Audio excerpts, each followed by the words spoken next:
Hi అండి. అందరూ ఎలాగున్నారు?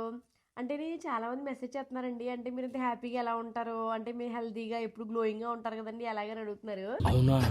అబ్బా! అంటే నేను ఏ విషయాన్ని పెద్ద పట్టించుకోనండి. అంటే ఎవరో ఏదో అంటా ఉంటారు. లేపోతే ఏదో చిన్న విషయానికి ఓ కంగారు పడిపోవడం అలాంటివి చేసామనుకోండి, మనం ఈజీగా ఇదైపోతాం అనమాట. నిన్నొకటి అడగాలి. నిన్నొకటి అడగాలా? ఏంటి? కళ్యాణి నిన్నొకటి అడగాలని పెట్టింది. ఏమడుగుతది?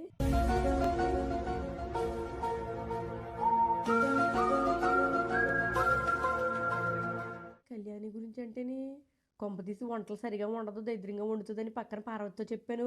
అది కానీ దీన్ని చెప్పేసిందంటవా? లేకపోతే రమ్య నేను దీని గురించి ఏదో మాట్లాడుకున్నాము. అత్తగారిని సరిగా చూడదు ఇది.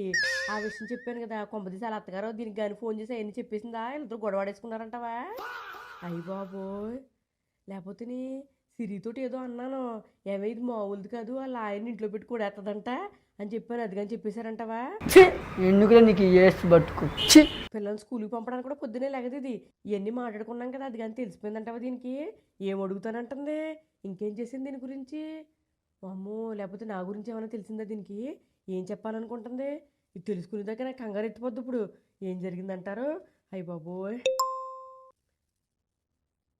ఆ? నువ్వు మొ- నువ్వు మొన్న వండిన గుత్తి వంకాయ కూర చాలా నచ్చింది. వంకాయలు ఎక్కడ తెచ్చారు? ఇదే అడగాలనుకుందే. దట్ ఐ థింక్ వాటో వాట్. అదే అంటే ఇలాంటి చిన్న చిన్నాటికి ఓ కంగారు పడిపోకూడదండి. ఇలా చాలా జరుగుతూ ఉంటాయి. मस्त शेड जो नाही राणीला अप्पो कमला असा అవన్నీ కంగారు పడిపోయారనుకో, ఆ హెల్త్ పాడైపోద్ది అనమాట. అంటే నాకులాగా అలాంటివి ఏం పట్టించుకోకుండా అది అలా ఉంటే హ్యాపీగా ఉంటారని చెప్తున్నాను అనమాట. ఓకే అండి. Okay, bye bye.